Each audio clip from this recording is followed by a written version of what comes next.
إن الحمد لله نحمده ونستعينه ونستغفره ونعوذ بالله من شرور أنفسنا ومن سيئات أعمالنا من يهده الله فلا مضل له ومن يضلل فلا هادي له وأشهد أن لا إله إلا الله وحده لا شريك له وأشهد أن محمدًا عبده ورسوله يا أيها الذين آمنوا اتقوا الله حق تقاته ولا تموتن إلا وأنتم مسلمون يا أيها الناس اتقوا ربكم الذي خلقكم من نفس واحدة وخلق منها زوجها وبث منهما رجالا كثيرا ونساء واتقوا الله الذي تساءلون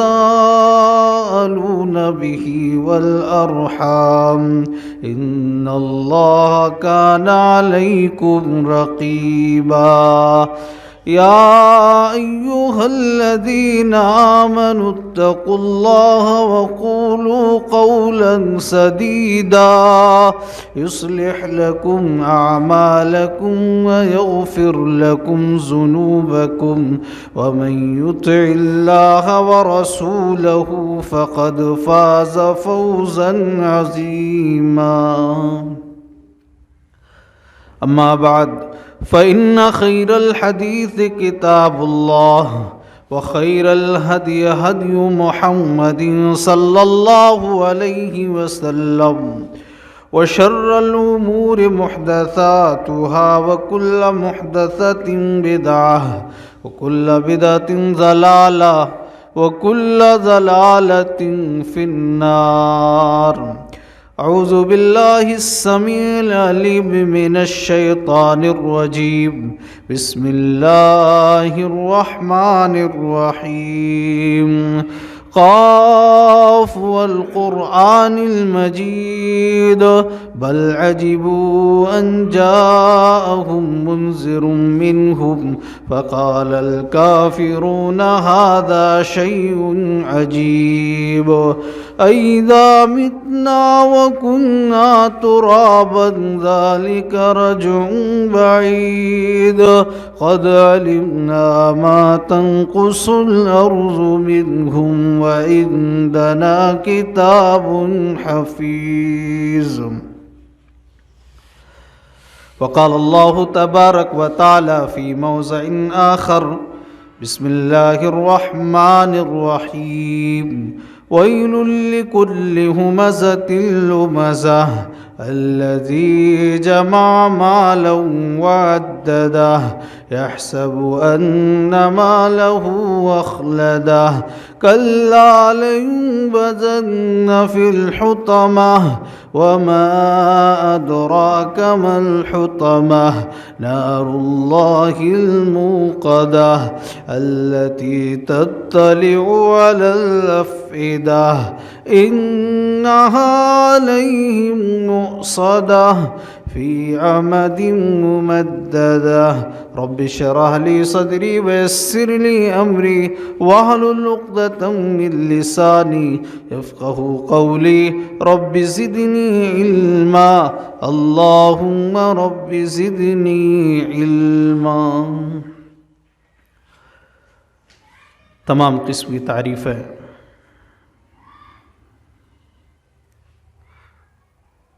وحدہ لا شریک خالق کائنات مالک ارض و سما کے لیے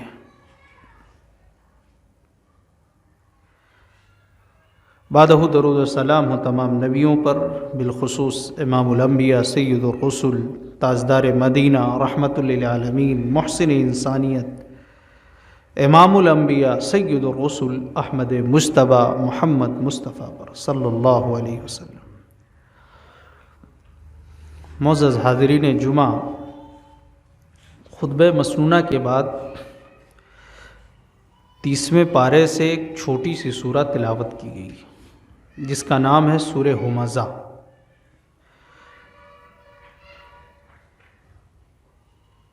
سورہ ہمزہ یہ مکی سورہ ہے، اس کے اندر 9 آیتیں ہیں۔ آج کے خطبہ جمعہ میں اس سورت کی مختصر تفسیر، مختصر خلاصہ آپ لوگوں کے سامنے پیش کروں گا۔ اللہ تبارک و تعالیٰ سے دعا ہے رب العالمین ہم تمام لوگوں کو قرآن کریم کو سمجھ کر پڑھنے کی توفیق عطا فرمائے، اس پر عمل پیرا ہونے کی توفیق عطا فرمائے۔ آج سماج اور معاشرے کے اندر جو برائیاں عام ہیں،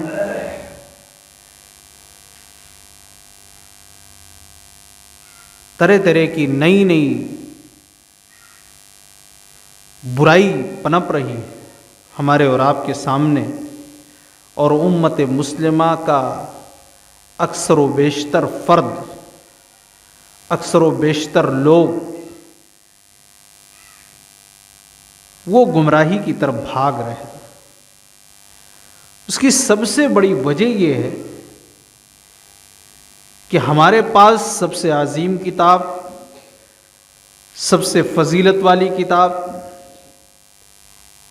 وہ کتاب جو جنت کا راستہ دکھلاتی ہے، یہ بتاتی کہ اس راستے پر چلو گے تو یہ رحمان کا راستہ ہے اور یہ راستہ شیطان کا راستہ ہے، ہم نے اسی کتاب کو چھوڑ دیا ہے۔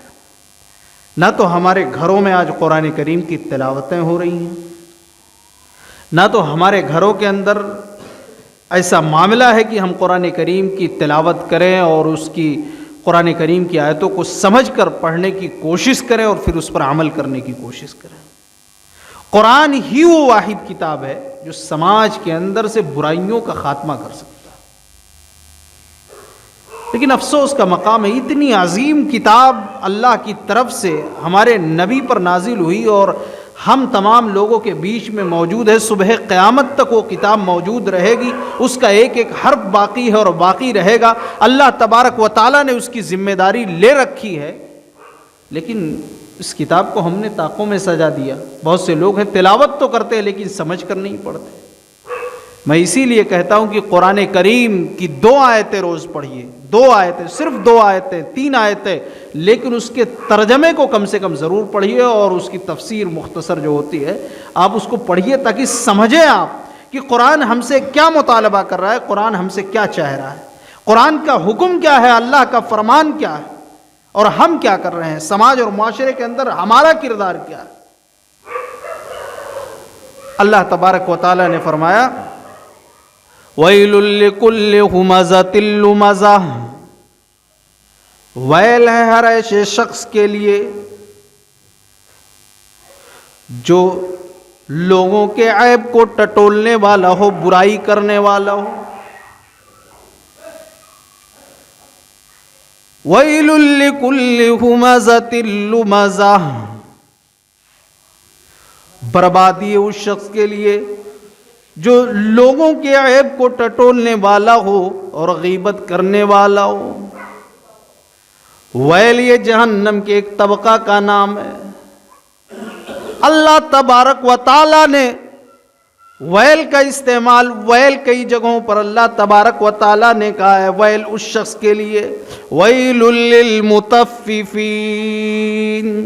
ناپ تول میں کم کرنے والوں کے لیے ویل ہے، یعنی جہنم ہے، یہ جہنم کے ایک طبقہ کا نام ہے۔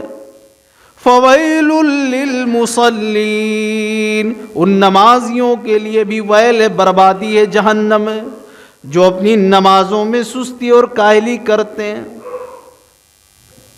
تو ویل جہنم کے طبقے کا نام ہے۔ تو لوگوں کے عیبوں کو ٹٹولنا اور لوگوں کی عزت و آبرو پر حملہ کرنا، لوگوں کی غیبت کرنا، یہ ہمیں جہنم تک پہنچا دے گا۔ یہ قرآن کریم کا فرمان ہے، اس صورت کو سمجھنے کی ضرورت ہے۔ آج ہم کتنا عیب میں لوگوں کے عیبوں کو ٹٹولتے رہتے ہیں، لیکن ہمیں اپنے عیبوں کی کچھ پرواہ نہیں۔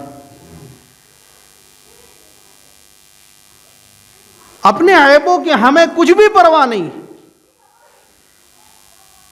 یہ آسان ہے دوسرے لوگوں پر الزام لگانا کہ فلاں شخص ایسا ہے، فلاں شخص ایسا، اس کے ٹوہ میں لگنا. لیکن آج ہم اپنے عیب کی پرواہ نہیں کر رہے کہ ہمارے اندر کیا کمیاں ہیں، کیا خطا ہمارے اندر کیا کمیاں ہیں، کیا غلطیاں ہم سے سرزد ہو رہی ہیں، ہم کتنا اللہ کی نافرمانی کر رہے ہیں، کتنا امام الانبیاء جناب محمد الرسول اللہ صلی اللہ علیہ وسلم کی نافرمانی کر رہے ہیں. اللہ کے نبی صلی اللہ علیہ وسلم نے اسی لیے فرمایا ایاکم والظن فإن الظن اکذب الحدیث.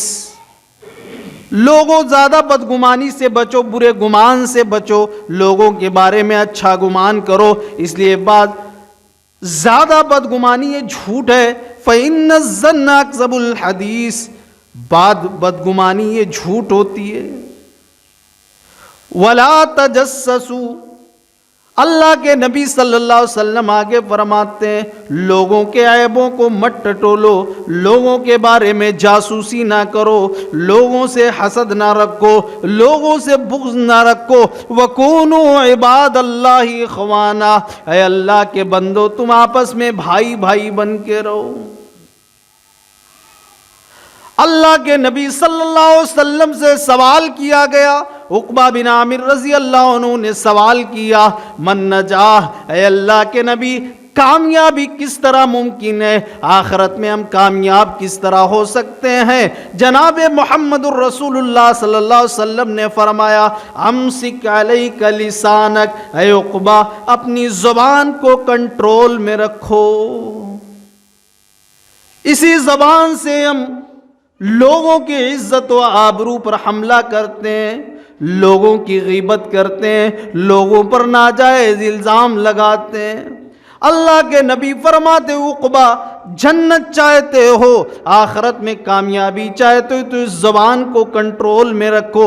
وَلْيَسَعْكَ بَيْتُكَ، اور کامیابی چاہتے ہو تو دوسری بات یاد رکھو، دوسری نصیحت یاد رکھو. اللہ کے نبی اپنے صحابی کو نصیحت کر رہے ہیں کہ اپنے گھروں کو قرار پکڑو، خالی اوقات میں اپنے گھروں میں رہا کرو. آج ہم فرصت میں اپنی بیوی بچوں میں تو نہیں رہتے، اپنے گھروں میں نہیں رہتے، بلکہ ہوٹلوں پر چوراہوں پر بیٹھ کر نہ جانے کتنے لوگوں کے اپنے بھائیوں کی عزت و آبرو پر حملہ کرتے ہیں. اللہ کے نبی نے کہا اے عقبہ، اے میرے دوست، اگر تم کامیاب ہونا چاہتے ہو وَابْكِ عَلَىٰ خَطِيئَتِكَ، تو اپنے گناہوں کو یاد کر کر کے خوب رو. آج ہمیں رونا نہیں آتا ہے، ہمارے دل تو پتھر سے بھی زیادہ سخت ہو گئے ہیں. ہمیں اپنے گناہوں پر رونا نہیں آتا ہے، ہمیں دوسروں کی خامیاں نظر آتی ہیں، اپنی خامیاں نظر نہیں آتی ہیں. اور جو شخص اپنے آپ کو اپنے اندر خامیوں کا نہ ڈھونڈے، اپنے آپ کو سب سے زیادہ نیک سمجھ لے، وہ شخص کبھی اصلاح نہیں کر سکتا ہے. تو اللہ تبارک و تعالیٰ نے فرمایا جہنم ہے اس شخص کے لیے جو عیبوں کو ٹٹولنے والا ہو بہت زیادہ، اور لوگوں کی پیٹھ پیچھے غیبت کرنے والا ہو، لوگوں کی عزت و آبرو پر حملہ کرنے والا ہو. اللہ تبارک و تعالیٰ نے ایک اور جگہ حکم دیا اہل ایمان کو، یا ایھا الذین آمنوا اجتنبوا کثیرا من الظن. اللہ تبارک و تعالیٰ نے کہا کہ زیادہ بدگمانی سے بچو. اور اللہ تبارک و تعالیٰ نے ایک جگہ فرمایا کہ تم ایک دوسرے کی غیبت نہ کیا کرو، غیبت نہ کرو. بہت بری چیز ہے.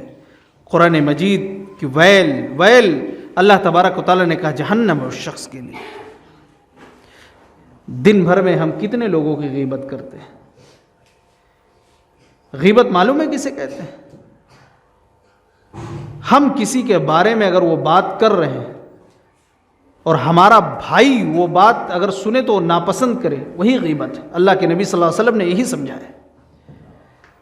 اگر اس کے اندر کمی ہے اور آپ پیچھے کہہ رہے ہیں تو گویا اور اسے ناگوار وہ بات گزرے، ایسی بات آپ کر رہے ہیں کسی سے اس کے بارے میں، تو یہ غیبت ہے. اگر اس کے اندر وہ کمی موجود نہیں اور آپ کہہ رہے ہیں کہ فلاں شخص ایسا ہے کسی سے، تو گویا آپ اس کے اوپر الزام لگا رہے ہیں، عزت و آبرو پر حملہ کر رہے ہیں۔ اللہ کے نبی صلی اللہ علیہ وسلم فرماتے ہیں لما عرج بی مررت بقوم لهم اظفار من نحاس، اللہ کے نبی صلی اللہ علیہ وسلم نے معراج کے موقع پر دیکھا کہ کچھ لوگ ایسے ہیں جن کے ناخن تانبے کے ہیں، وہ اپنے سینوں کو، اپنے چہروں کو نوچ رہے ہیں۔ اللہ کے نبی کہتے ہیں فقلت من ہؤلاء یا جبریل، میں نے سوال کیا جبرائیل یہ کون لوگ ہیں؟ فرمایا گیا الذین یخمشون وجوہہم، اللہ کے نبی صلی اللہ علیہ وسلم کو بتایا گیا، جبرائیل نے کہا اے اللہ کے نبی یہ وہ لوگ ہیں جو اپنے بھائیوں کا گوشت کھاتے تھے، جو اپنے بھائیوں کی غیبت کرتے تھے، ان کے عزت و آبرو کو پامال کرتے تھے، ان کے عزت و آبرو پر حملہ کرتے تھے۔ تو زبان کو کنٹرول میں رکھیے۔ اسی لیے امام کائنات جناب محمد الرسول اللہ صلی اللہ علیہ وسلم نے لوگوں کی عزت و آبرو کی حفاظت کا بیان دیتے ہوئے آپ نے فرمایا من سلم المسلمون من لسانی و یدی، مسلمان وہ ہے جس کے ہاتھ اور جس کی زبان سے اس کا دوسرا بھائی محفوظ ہو۔ کیا آج ہماری زبان سے، کیا آج ہماری ہاتھوں سے ہمارا پڑوسی محفوظ ہے، ہمارا بھائی محفوظ ہے، ہماری بہن محفوظ ہے، ہمارا خاندان اور قبیلہ ہماری زبان کے شر سے کیا محفوظ ہے کہ نہیں ہے؟ یہ ہر شخص کو جائزہ لینے کی ضرورت ہے۔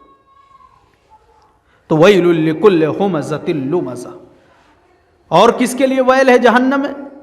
اللہ تبارک و تعالیٰ نے آگے فرمایا الذی جمع مالا وعددہ، جو مال کو جمع کرتا جائے اور گنتا جائے، مال کو خوب جمع کر کر کے رکھے اور اسے گنتا جائے، اسے گنتا رہے، اس کے لیے بھی جہنم ہے۔ مالوں کو جمع کرنا یہ غلط نہیں ہے، لیکن اگر کسی کو اللہ نے دولت دیا ہے، اللہ نے مال دیا ہے اور وہ اللہ کی راہ میں خرچ نہ کرے، وہ زکوٰۃ ادا نہ کرے، وہ صدقات نہ کرے، تو اللہ تبارک و تعالیٰ نے فرمایا اس کے لیے جہنم ہے۔ الذی جمع مالا وعددہ، جو مالوں کو جمع کرتا جائے، گنتا جائے۔ جہنم بھی اس شخص کو پکارے گی قیامت کے دن جو اللہ کی راہ میں خرچ کرنے والا نہیں۔ تدعو من ادبر وتولی وجمع فأویٰ، جہنم کو اللہ تبارک و تعالی قوت گویائی عطا فرمائیں گے۔ سورہ معارج کی آیت ہے، وہ ہر اس شخص کو پکارے گی جو حق بات سے منہ موڑ لیتا تھا اور جو مالوں کو جمع کر کے سنبھال کر رکھتا تھا، اللہ کی راہ میں خرچ نہیں کرتا تھا۔ تو اللہ نے مال دیا ہے، اللہ نے دولت دیا ہے، آیت کریمہ بتلا رہی ہے کہ ہم اللہ کی راہ میں خرچ کریں، وہ اپنا نہ سمجھے۔ قارون نے یہی کہا تھا نا، جب اس کے بعد غریب و مسکین لوگ آتے اللہ کے نام، وہ کہتا اللہ کیا، سب تو میرا کمایا اور میری محنت ہے۔ فخسفنا به وبداره الارض، اللہ تبارک و تعالیٰ نے قارون اور اس کی دولت کو زمین میں دھسا دیا۔ دنیا کے لیے عبرت اور نصیحت ہے قارون کا خزانہ۔ آج کتنے ایسے لوگ سماج اور معاشرے کے اندر ہے جن کو اللہ نے دولت دیا ہے، جن کو اللہ نے مال دیا ہے، لیکن وہ اللہ کی راہ میں خرچ کرنے کے لیے تیار نہیں۔ ان کے بغل میں کوئی یتیم ہے، کوئی مسکین ہے، ان کا رشتہ دار جو ہے یتیم ہے، مسکین ہے، خاندان و قبیلے کے لوگ، پڑوسی کے لوگ، لیکن وہ پھر بھی اللہ کی راہ میں خرچ کرنے کے لیے تیار نہیں، اللہ کے گھر میں اللہ کے لیے خرچ کرنے کے لیے تیار نہیں۔ اللہ تبارک و تعالیٰ نے آگے فرمایا اَيَحْسَبُ الَّذِي جَمَعَ مَالًا وَعَدَّدَهُ يَحْسَبُ أَنَّ مَالَهُ أَخْلَدَهُ، کیا وہ گمان کرتا ہے اس کا مال اس کے پاس ہمیشہ رہے گا؟ جس کے پاس دولت ہوتی ہے اور صحت و تندرستی ہوتی ہے، وہ سوچتا ہے کہ ہمیشہ یہ رہے گا، بس دولت دولت ہائے دولت ہائے دولت۔ ایک دن موت کا فرشتہ سامنے آ کر کھڑا ہو جاتا ہے اور اس کو پھر گھر، دولت اور ساری چیزیں اس کو چھوڑ کر 2 گز زمین کے اندر جا کر لیٹنا پڑتا ہے۔ اس کا ترجمہ اس طرح زیادہ صحیح ہے، یحسب ان مالہ اخلدہ، کہ وہ گمان کرتا ہے کہ اس کا مال اس کو ہمیشہ زندہ رکھے گا، اس طرح وہ مال سے محبت کرتا ہے۔ اللہ تبارک و تعالیٰ نے فرمایا نہیں، اس کا یہ گمان جھوٹا ہے۔ کَلَّا لَيُنبَذَنَّ فِي الْحُطَمَةِ، ہرگز نہیں، وہ ضرور حطمہ میں جھونک دیا جائے گا۔ وَمَا أَدْرَاكَ مَا الْحُطَمَةُ، اے نبی آپ کو کیا معلوم، کیا آپ کو معلوم ہے وہ حطمہ کیا ہوگی؟ وہ حطمہ کیا ہے؟ وہ حطمہ توڑ پھوڑ دینے والی آگ جہنم کا نام ہے۔ اے نبی آپ کو کیا معلوم کہ وہ حطمہ کیا ہے؟ وہ توڑ پھوڑ دینے والی آگ ہے۔ وَمَا أَدْرَاكَ مَا الْحُطَمَةُ نَارُ اللَّهِ الْمُوقَدَةُ، وہ اللہ کی سلگائی ہوئی آگ ہوگی، وہ اللہ تبارک و تعالیٰ کی سلگائی ہوئی آگ ہوگی، بھڑکتی ہوئی آگ ہوگی۔ میرے بھائی کو، اگر ہم کسی کی عزت و آبرو پر حملہ کرتے ہیں، کسی کے عیبوں کو، ہم لوگوں کے عیبوں کو ٹٹولتے ہیں، اور اللہ نے مال و دولت دیا ہے، اگر اسے جمع کر کے رکھتے ہیں، اللہ کی راہ میں خرچہ نہیں کرتے ہیں، تو ہمیں حطمہ میں جھونک دیا جائے گا۔ توڑ پھوڑ دینے والی آگ جہنم میں چھونک دیا جائے گا۔ وہ آگ کیسی ہوگی، وہ حطمہ کیسی ہوگی؟ نار اللہ الموقدہ، وہ اللہ کی سلگائی ہوئی آگ ہے حطمہ۔ خاصیت کیا ہے؟ التی تطلع علی الافئدہ، جو دلوں پر چڑھتی ہوئی چلی جائے گی۔ کیا مطلب؟ دنیا کی بھی آگ انسان کو جلا کر مار ڈالتی ہے۔ انسان جب آگ سے جلتا ہے تو مر جاتا ہے، آگ لگتی ہے تو آگ کی وجہ سے وہ مر جاتا ہے۔ لیکن دنیا کی آگ میں اور آخرت کی آگ میں ایک فرق یہ ہے کہ انسان دنیا کی آگ میں جب جلتا ہے، کبھی کوئی حادثہ ہوتا ہے تو دل کو جلانے سے پہلے آگ انسان مر جاتا ہے، دنیا سے رخصت ہو جاتا ہے۔ لیکن اللہ تبارک و تعالیٰ کی جو آگ ہوگی، جو حطمہ ہوگی، جو اللہ کی سلگائی ہوئی آگ ہوگی، وہ دلوں پر چڑھتی ہوئی چلی جائے گی، دلوں کو بھی جلا ڈالے گی، پھر بھی موت نہیں آئے گی۔ دنیا کی آگ دلوں کو نہیں جلاتی انسانی، دل کے جلنے سے پہلے انسان مر چکا ہوتا ہے۔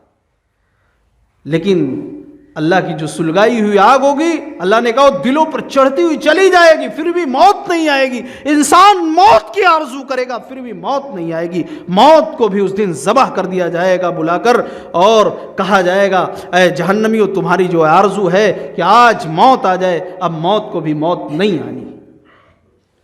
التی تطلع علی الافئدہ انہا علیہم مؤصدہ، وہ ہر طرف سے ان پر بند کی ہوئی ہوگی۔ یعنی جہنم میں جب انسان کو ڈالا جائے گا حطمہ کے اندر، جو اللہ کی سلگائی ہوئی آگ ہوگی، تو ہر طرف سے جہنم کے دروازے بند ہوں گے۔ انسان بھاگنے کی بھی کوشش کرے گا تو بھاگ نہیں سکتا ہے۔ اللہ تبارک و تعالیٰ نے فرمایا وہ ہر طرف سے ان پر بند کی ہوئی ہوگی۔ انہا علیہم مؤصدہ فی عمد ممددہ، اور بڑے بڑے ستونوں سے وہ گھرے ہوئے ہوں گے۔ یعنی دروازے بڑے بڑے ستون چاروں طرف سے ہوں گے، انسان بھاگنا بھی چاہے تو نہیں بھاگ سکتا ہے۔ مفسرین فی عمد ممددہ کی تفسیر میں لکھتے ہیں کہ جہنمیوں کے پیر میں بیڑیاں لگی ہوئی ہوں گی، زنجیروں سے وہ بندھے ہوئے ہوں گے، وہ بھاگ نہیں سکتے۔ تو ہمیں اللہ تبارک و تعالی